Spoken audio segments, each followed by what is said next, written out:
All right, welcome back. Sorry about the last video kind of getting long-winded, and I don't know why. They went in fine. It's just got to give them the right angle. So I got them in.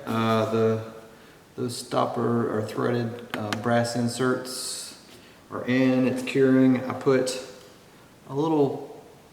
This is the nut that goes on the back side of this. Like I said, you can only use that if the tanks are not glued together. But I ran that under the edge to keep it from drooping down and giving a little gap so the fuel line or the vent line will go over that. So these are setting up drying. I was kind of deciding, like I said, I don't know if I'm going to use this yet. Most likely I will. I don't really need it. With the 120s I had in it, the Zyka 120s, I would fill both tanks, and when I filled this one, it was a lot of fuel. I would fly 8+ minute flights, and this tank had just finished emptying really, and kind of getting into like maybe not even a quarter of the mains. So this was kind of like would empty first. So what I would do is I just started filling it halfway up, and that was still way too much. Like I could probably ditch this. So this time I'm gonna measure how much those hold, and the 132s I'm using have pretty much the same fuel burn as the 120s, and I'll probably be a lower power setting than I was on the 120s most of the time. So it'll probably be a little bit more economical, but if I can get away with just those two tanks, I'll ditch this, because that's between this and the hardware, you're looking at about a pound of weight when I don't really need it. I didn't even use a taxi tank with this jet most of the time because it had so much fuel. But my question is, for discussion, I saw it, I've seen it twice now. Everybody, I don't know if y'all remember EDF Jim. He had a Flagel F-14 he used to fly the crap out of. Literally flew it till it fell apart. But he would build stuff super light and just flew the crap out of him. He even got the new Skymaster one that came out and helped, gave me some advice on mine as well. But what he did on tank set one time is he had his mains, and then he had like a saddle tank, and he just put a bottom drain in the tank. No clunk. And I was like, huh. And that, you're flipping around, but you don't really do a lot of crazy stuff with a scale jet. You do go inverted, so if your pickup is kind of a gravity drain, now you're at that point, it's just stainless. Like if you're gonna do like a full circuit inverted, and this one's kind of like the fuel's kind of gotten low in it, so then you're gonna suck air, which then you're gonna feed the mains. At that point, feed off the mains, and then I'm guessing when it flips back over, it will pull this fuel out into those. So it's gonna get all the fuel, unless you're just flying around inverted all the time and you never get the fuel back down to where the pickup is. Plus gravity, well, this tank's gonna be the same. No, it'll be above them, so there'll be a little bit of gravity to it. But my question is, and I also saw this on a Carf, the new big MiG-17, based off of Bill Culberson's MiG-17, has the saddle tanks are just a gravity. There's no clunk in them. So what are you guys' thoughts on that? Like, how do you think that would work with this? Like if I just put two little pickups here and then the vents, and just had that ran to the clunk line on the sides. Like, how do you think that would work? Because I could go in, right now, if I use this like last time, I just glued in 2 clunks. And I know I could do 1 clunk and tee it, but I don't want to do that.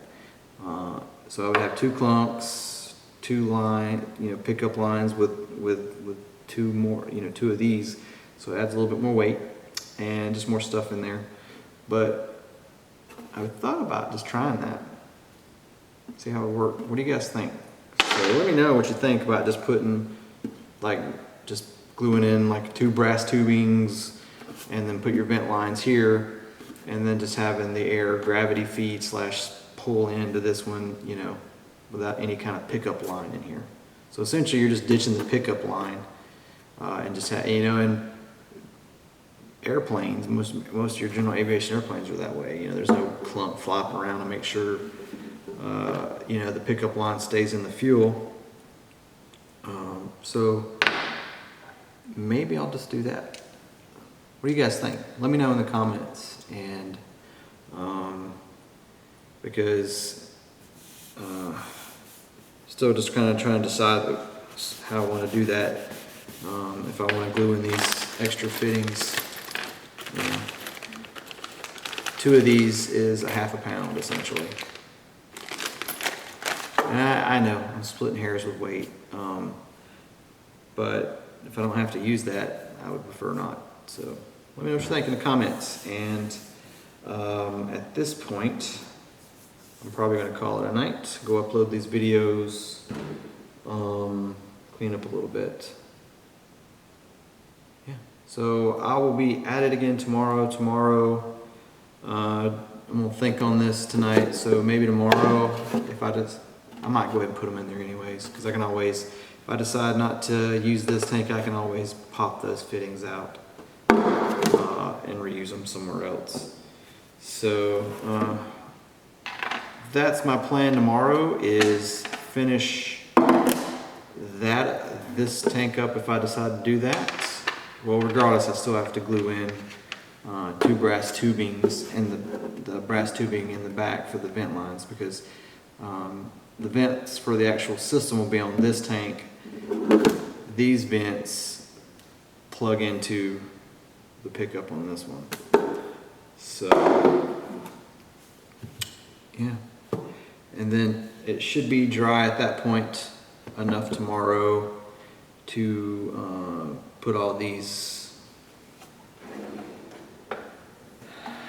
tons of air cylinders back in for there's 1, 2, 3, 4, 5, 6, 7, 8 air cylinders, plus these kind of just ball ends with rods on them that go on the bottom doors, so when they open up it keeps the top part of the bottom door kind of bent over or hit the ground. So we've got to put all this stuff back in there. Run air lines. That's kind of tomorrow's goal, is to get all the air lines ran. Let's get them ran in the nose. I've been contemplating how I want to do the setup on this one. I really, you know, and another good thing about ditching this almost 1/2 pound with all this and the fuel is I can take some of the stuff that I normally on the last one put in the nose and put it in the engine bay where the hatch is, because I want to put my hub so I can access and program my turbines and monitor turbine start from that hatch, and even this on and off back there. My air fill and fuel fill was already back there, but I had the hubs in the nose and I couldn't see them. That being said, I plan to run 2 telemetry adapters, so I have telemetry for both engines on my radio. So with that, you know, once the motor's the throttle alarm's done, or unless I need to do something like that or do some adjustments, technically I could use my radio to monitor my starts at that point. But yeah, so that's what I would like to do. That's kind of one of the changes. That's one reason why I wanted to build another one.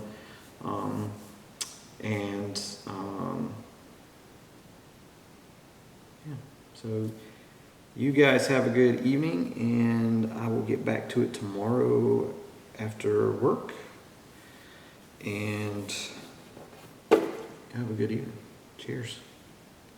Let me know what you think about the gravity feed on the extra tank thing. Later.